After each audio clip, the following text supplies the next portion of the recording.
Hey there, welcome aboard. I want to talk about the pelvis and body-mind centering concepts so that you can feel more balanced between the two halves of your body, left and right. And there's also front and back, and there's also side to side.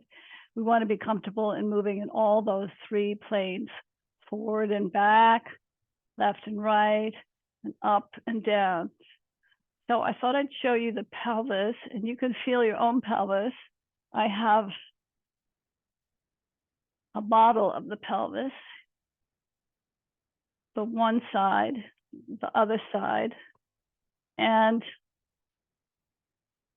where they join is in the back to the sacrum. It's a little hard to hold it with three pieces.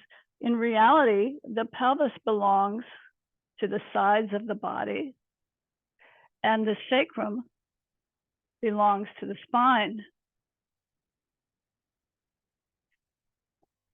Oops, just lost the skull bone there. It's hard to see this, but here is the spine. Here is the lumbar spine. And embryologically, the spine gives rise to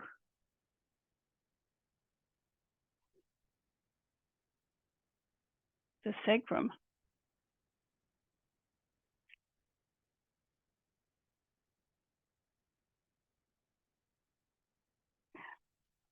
Kind of hard to fit that in here, but it's, let me see, the curves are a little mixed up.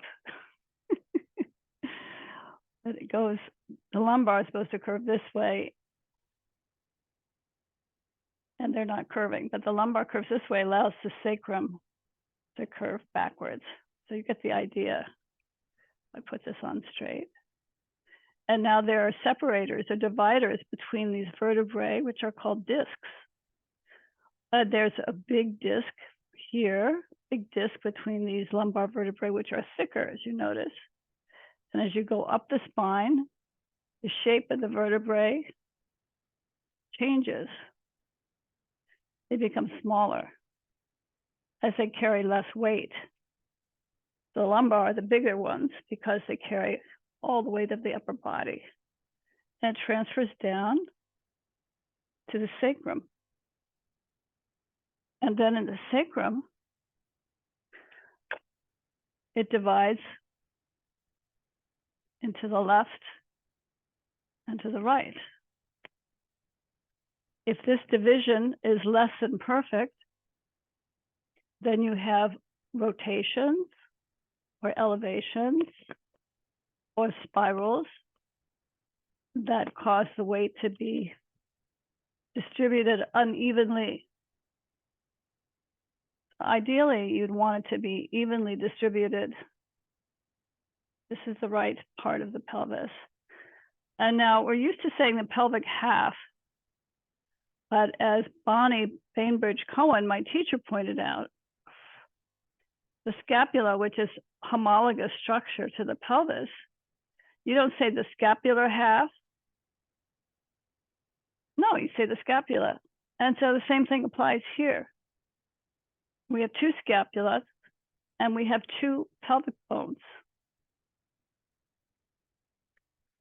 So I'm trying to shift my language that I don't say pelvic halves. We have two pelvic bones and they meet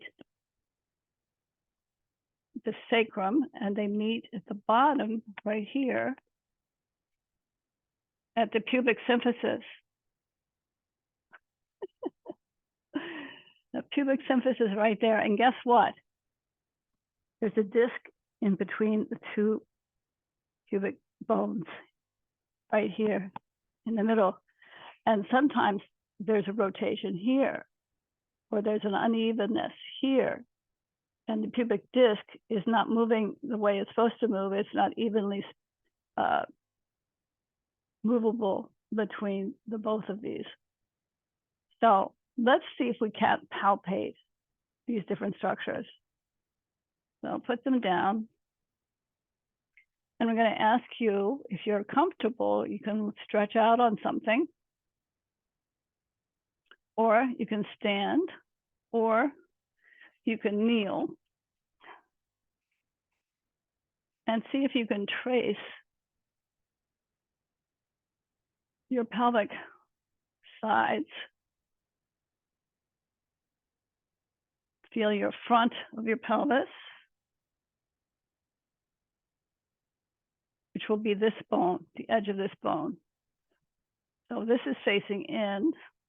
This is your pubic symphysis. This is your ischial tuberosity. So it would be kind of like this. Here's the hip, where the hip bone, the leg bone, the femur goes here. And the pubic symphysis here in the front. So I can't quite get the angle for you, but it's kind of like this.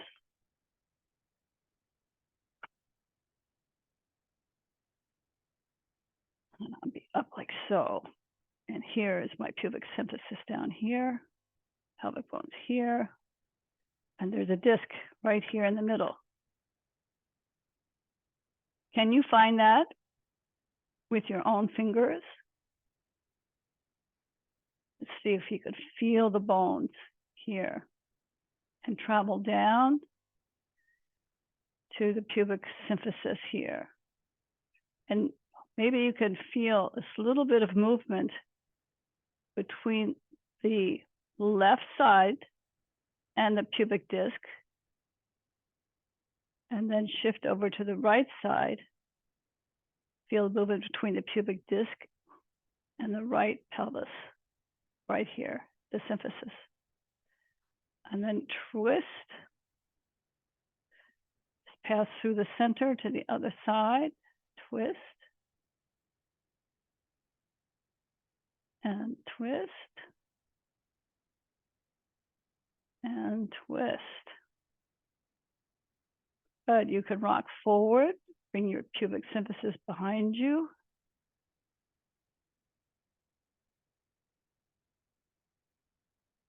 And you can bring it forward.